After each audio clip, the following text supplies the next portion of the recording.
This is Crow Inquisitors, and we are going to do another behind-the-scenes thing today.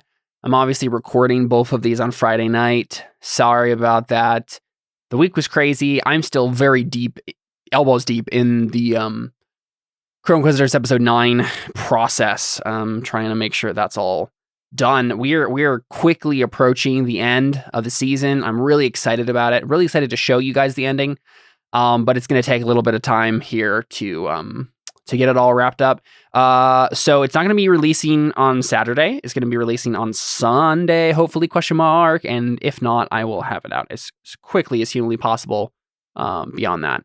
But you should be able to expect it this weekend. But before we get to that, let's talk about some behind-the-scenes stuff, shall we? So as I've been going through these behind-the-scenes things, we've obviously talked about characters. We've talked about some more rule stuff, the way Burning Wheel works.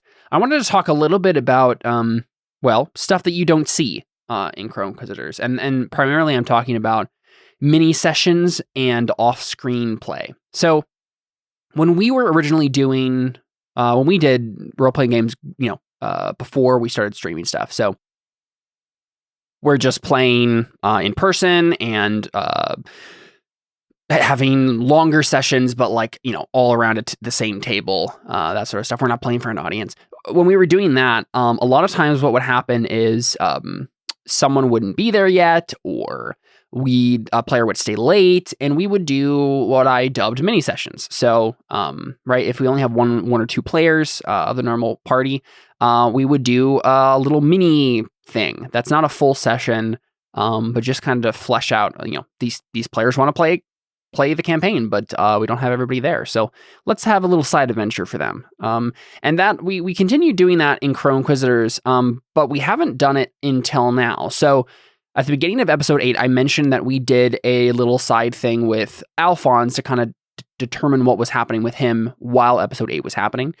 And that was the first instance of actually doing this sort of thing in Crow Inquisitors. Now, the more I've gotten along in doing the streaming stuff, the more I shy away from doing anything like that, at least off screen, right? I want everything that happens in the game to be on screen, to be recorded, so that because I'm viewing it more and more as content, as a product for other people to enjoy and not just us. And so I typically tend not to try to do that sort of stuff anymore. But as we were kind of doing this transitionary stage, we did a few of these sort of things. And I think in season 2 we do we do quite a few actually, actual side episodes, recorded, where it's me and just one other player, and we do a little side thing. And again, I've kind of change the way that I view those sorts of things based on the way we're doing content now. And I wouldn't do as much of those things. And I certainly wouldn't have named them so weirdly. If you look on my YouTube at all and you scan through the Crow Inquisitors playlists, I end up naming a bunch of these side stories, as side stories. And it ends up making that's what I did. I named them so first session of season 2 is episode 11, and we have 2 or 3 bonus little side stories that happen after episode 11 and before episode 12, and I think I end up making all those episodes 11.5, 11.6, 11.7, which is just a ridiculous way to do it. I'm gonna have to figure out how I'm gonna number those for the podcast version, but suffice it to say, I've learned from my mistakes since then. So there's going to be some of that later, but for now, we had a few scenes here that were just not caught on camera, as it were. So we have Alphonse. He got Achia's letter, right? He got the letter from the Abbess at the beginning of episode 8, and before I'd even done that episode, Alphonse and I, Jared and I, had run this little session in which the Abbess and him have something that goes on between them. And I'm realizing now I shouldn't talk too much about what actually happens, because when you're listening to this, you haven't listened to episode 9 yet. And I guess that's probably what I want to talk about here. So what I was going to do so we had a short story this week centered on Opage, that random drunk that they met, who ended up being part of the cult. And that was a last second decision. I'm really happy with the way the short story turned out, but it was a last second decision because I was planning on basically writing up these two little side things we did with, the thing with Jared and the thing with Adam. We do a side thing with Adam right before episode 9. And I think I talk about that at the beginning of the session. But I was planning on writing those out as 2 short stories and have that be the fiction. But then I thought about it and I was like, well, one, I don't remember the specifics of what happened, right? Because that was so long ago, and it wasn't recorded.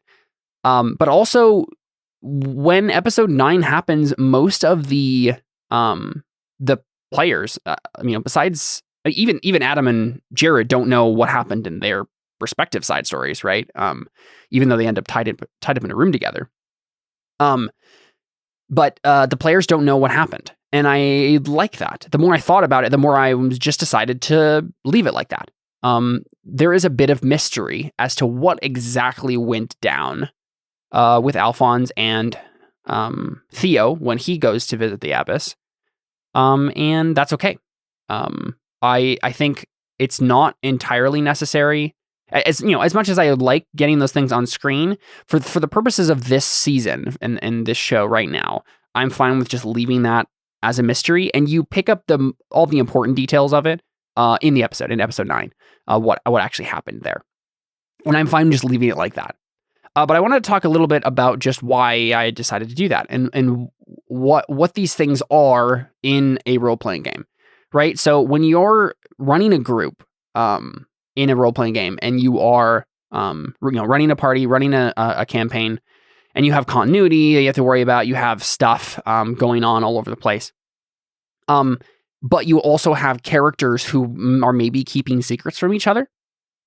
It can be a lot of fun to have side things going on. One of the most prevalent things that we end up doing in a lot of these campaigns, more so later on than Crow Inquisitors, or at least season 1 of Crow Inquisitors, is we end up doing a lot of Facebook chatting, a lot of private messaging happening during the session while we're online, where characters have secret things that are going on with their characters, or players have secret things going on with their characters that they want to share with me, and we can kind of have some behind the scenes things going on that don't come up in the main episode, and I think there's a balance to that, right? With a game like The Burning Wheel, it doesn't work quite as well. And I think I realized that later on as we begun to play Crow Inquisitors, because in the rules of The Burning Wheel, so all of your beliefs, instincts, and traits are public knowledge, right? So if you have any of those things on your character sheet, the character sheets are public knowledge. You're supposed to read them off at the beginning of every session, right? So secret beliefs are not really a thing.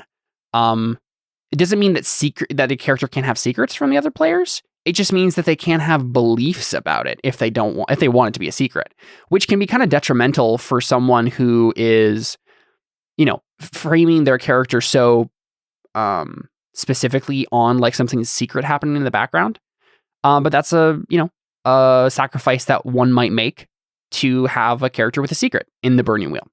Another game like Dungeons & Dragons doesn't really have any particular rules about this. So when we were doing my D&D campaign Terra Nullius, for example, reran it for 3 years and just finished it up at the beginning of this year. And with that game, there were plenty of secrets that happened. And because I think we did a goal-based XP system for most of the campaign, and we had secret goals because that's totally fine.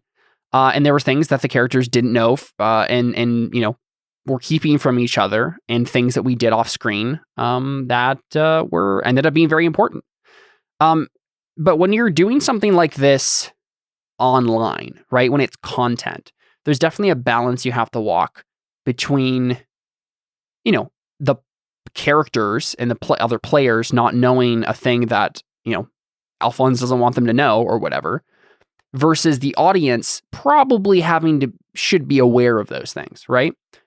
Which, it made the side things that we did pretty fun, which is why I ended up liking those a lot in Crow Inquisitors later on. We did these side stories where it was just Alphonse or just Dylan, or just, whoever doing a side thing. And, in theory, any of the players could watch the session if they wanted to, but typically they didn't. And so there could be whole secret things going on with another character that the audience knows about, but the other players maybe don't. And that was kind of a fun thing to play with. Now, in a situation like this where the audience doesn't know, it's really not, this particular situation I think it works because we know that Alphonse and Theo get tied up and they both met with the Abbess before this, right? It's revealed pretty quickly on that was what was happening. And they fill in the rest of the important details later. And by the end of episode 9, you'll understand exactly what went down there with subtext. And that can be fun sometimes too, right? You don't necessarily have to come out in the open and say, this is how it all works. This is what's going on for the audience to get it. Right? There's an aspect of subtlety that's a lot of fun and can be really enjoyable for both the players and the audience. Sometimes, though, that can be the best sort of storytelling, where you don't actually come outright and say, this is what happened in this scene you weren't privy to.